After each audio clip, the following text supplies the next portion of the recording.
It was Christmas Eve, and our small snow-covered town was aglow with festive lights and laughter. Every house on our street was alive with the warmth of the holiday, and I was spending the night with my two kids, 10-year-old Ben and 7-year-old Lily. We'd just finished a late dinner, and the kids were curled up on the couch, watching Home Alone for the millionth time. I was in the kitchen cleaning up when the lights suddenly flickered, and then went out entirely. At first, I thought it was just a typical winter power outage. Snow and ice had been accumulating all day, and the town's infrastructure wasn't exactly state-of-the-art. I lit some candles, grabbed a flashlight, and reassured the kids that it would be fixed soon.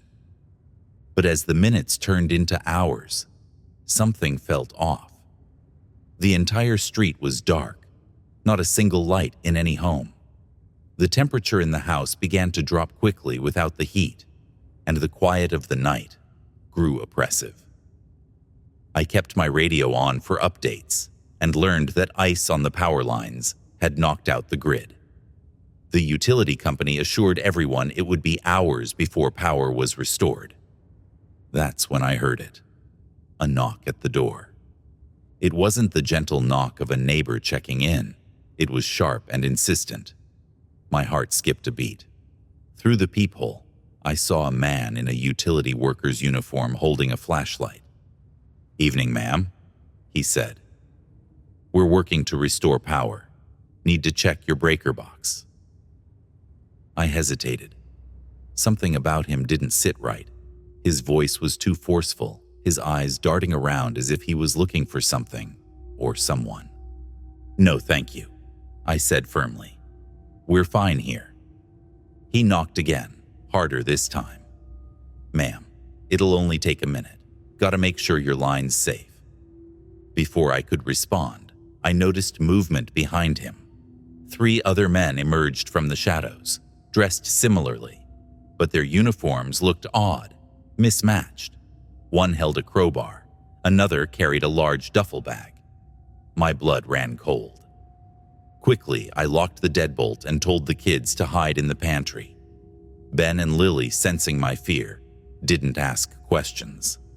The man at the door started pounding, his polite facade gone. "Open the door, lady, or we're coming in one way or another." I ran to grab my phone, but with no power, the Wi-Fi was down, and there was no cell service. Meanwhile, I heard glass shattering from the back of the house. They were breaking in. I grabbed a kitchen knife and ran to the living room. I could hear them ransacking the back rooms, drawers opening and slamming shut. They were looking for valuables, likely Christmas gifts. One of the men shouted from the kitchen, "She's got kids. There's got to be some good stuff under the tree."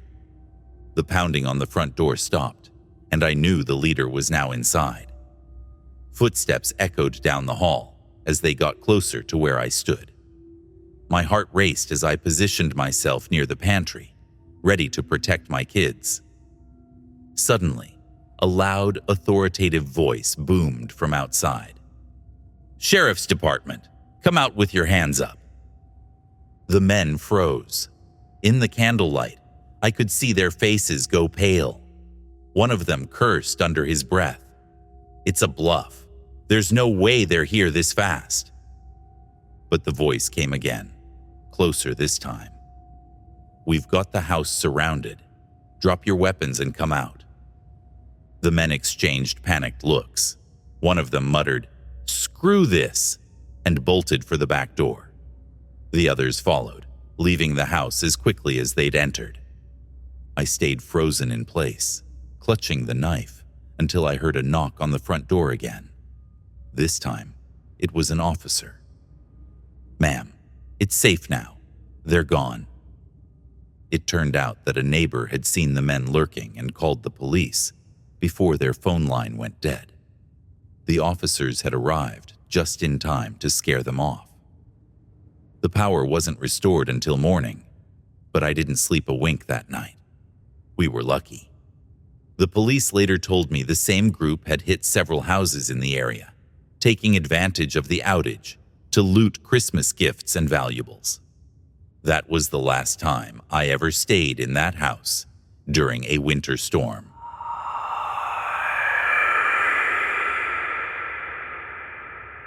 It was Christmas Eve, and I was 8 years old. My parents were headed to a party at the neighbor's house, just a couple doors down. They promised they'd be back by 2 a.m. at the latest, but I didn't care. I had my own plan. I was determined to catch Santa in the act. After they left, I set up camp in the coat closet directly across from our Christmas tree. I left the closet door slightly ajar, giving me a clear view of the living room. The house was quiet, except for the soft hum of the Christmas lights and the occasional creak of the floorboards. I sat there for what felt like hours, my excitement gradually giving way to sleepiness. But just as the clock struck midnight, I heard it. Soft, deliberate footsteps coming from the direction of the fireplace. My heart leapt in my chest. He's here. I pressed my eye to the crack in the door and saw him, a man in a red suit, his back to me as he examined the tree.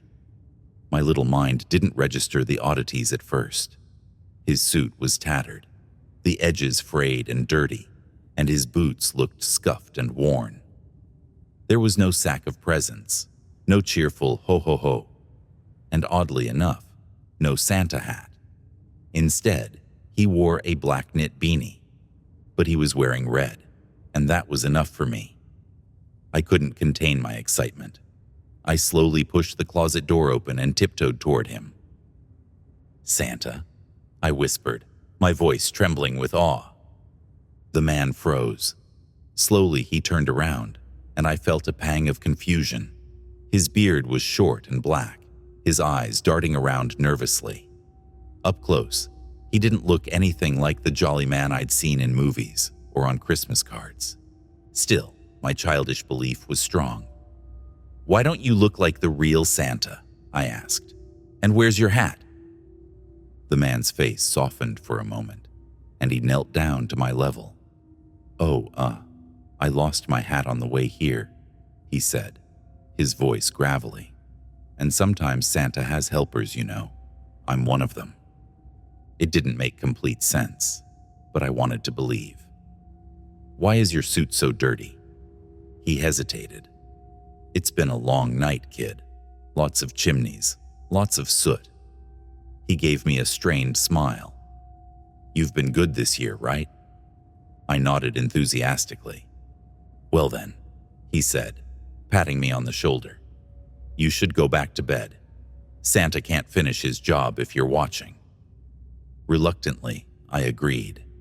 "Okay, but thanks for coming, Santa's helper." "Anytime, kid," he said, his eyes darting toward the front door. I went back to my room, feeling strangely uneasy, but too tired to dwell on it. I fell asleep almost immediately, dreaming of presents. When my parents came home around 2 a.m., their voices woke me. I could hear them talking in the living room, their tones growing more panicked. I stumbled out of bed, rubbing my eyes. "What's wrong?" My mom looked at me, her face pale. "Did you see anyone tonight?" I hesitated. "Santa's helper came. He said he was here to help Santa." My dad's eyes widened. "What did he look like?" I described the man as best as I could, and their expressions darkened. "That wasn't Santa, sweetheart," my mom said, pulling me into a tight hug. "That was an intruder." It turns out the man had broken into our house, likely assuming no one was home. He'd stolen every present under the tree and even rummaged through my parents' bedroom, taking cash and jewelry. The police were called, and I spent the rest of the night piecing together what had happened. I couldn't shake the image of Santa's helper from my mind. The tattered suit, the beanie, the nervous eyes. To this day, I still can't believe how close I came to real danger that Christmas Eve. And that's the last year I believed in Santa.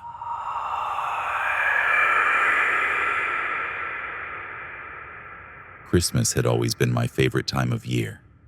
It was the one season where everything in our house felt warm and magical. My parents always went all out, decking the halls, baking cookies, and watching every cheesy Christmas movie we could find. But this year was different. This year, my mom invited my older half-sister, Chelsea, to stay with us. Chelsea was her daughter from a previous relationship, someone I'd only met a handful of times. She was much older than me, in her late 20s, and had lived a hard life. Trouble with the law, rehab, and a long history of estrangement. Mom said Chelsea had finally turned a corner. She'd completed rehab and wanted to reconcile. My mom was ecstatic. "This is a chance for a fresh start," she told me, her eyes hopeful, for all of us. I was skeptical but tried to stay open-minded. After all, it was Christmas. When Chelsea arrived, things seemed fine at first. She was polite, even charming, laughing at my dad's corny jokes and helping Mom with the decorations. She gave me a big hug when we met and called me kiddo, which made me feel like maybe this could work. For the first couple of days, everything was normal. Better than normal, actually. We exchanged stories, played board games, and even went caroling. Mom was glowing with happiness, and for the first time, it felt like we might actually be a whole family. But then Christmas Eve came. After a long day of festivities, we all went to bed. I was tucked in, dreaming about the gifts waiting under the tree, when my door creaked open. "Hey, kiddo," Chelsea whispered, stepping into my room. She was holding a wine glass, and I could tell she'd had too much to drink. I sat up, rubbing my eyes. "Chelsea, what's up?" She smiled, but there was something off about it, something that made my stomach twist. "Thought we could have some sister bonding time," she said, closing the door behind her. She sat on the edge of my bed and started talking, her words slurring slightly. At first, it was harmless stuff, memories of Christmases she'd missed, regrets about not being around. But then her tone shifted. "You've got it so good, you know that?" she said, her voice hardening. "This perfect little family, the mom who loves you, the dad who actually stuck around, everything I never had." "Chelsea, Don't," she snapped, cutting me off. Her smile was gone, replaced by something dark and unsettling. "You don't get it. You can't." She set the wine glass down on my nightstand and leaned closer. "Do you know what it's like to grow up feeling unwanted? To watch someone else live the life you should have had?"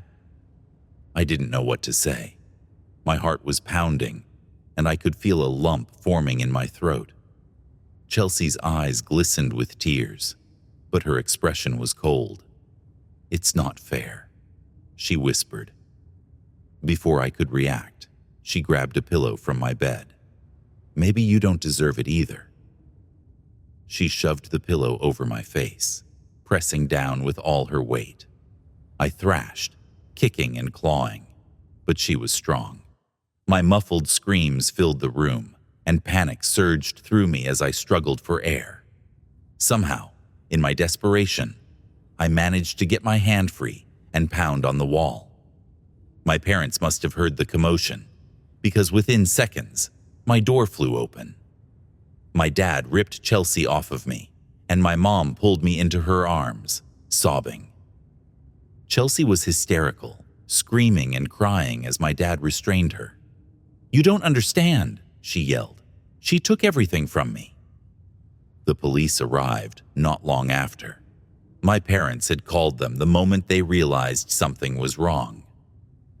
Chelsea was arrested, taken away in handcuffs, her sobs echoing through the house as the officers led her out. That was the last time we ever saw or spoke to her. Christmas morning was a somber affair. The presents under the tree felt meaningless, and the festive decorations seemed like a cruel joke. I couldn't shake the image of Chelsea's face, twisted with anger and pain. My mom was devastated, but she eventually came to terms with the fact that Chelsea wasn't ready for a second chance. As for me, I'll never forget that Christmas Eve, the night my half-sister almost took everything away from me. I've learned that sometimes the people who are supposed to love you the most can also be the ones who hurt you the worst.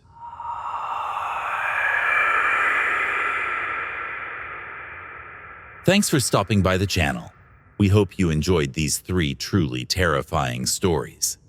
If you want to hear more just like this one, subscribe to our channel and turn notifications on so you can be reminded when we post a new long-form video every Tuesday at 10 a.m.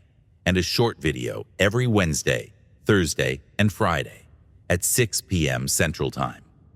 If you have a story you'd like to hear read on the channel, email it to us at officialnightmarenarratives@gmail.com, and you might just hear your story read in a future episode.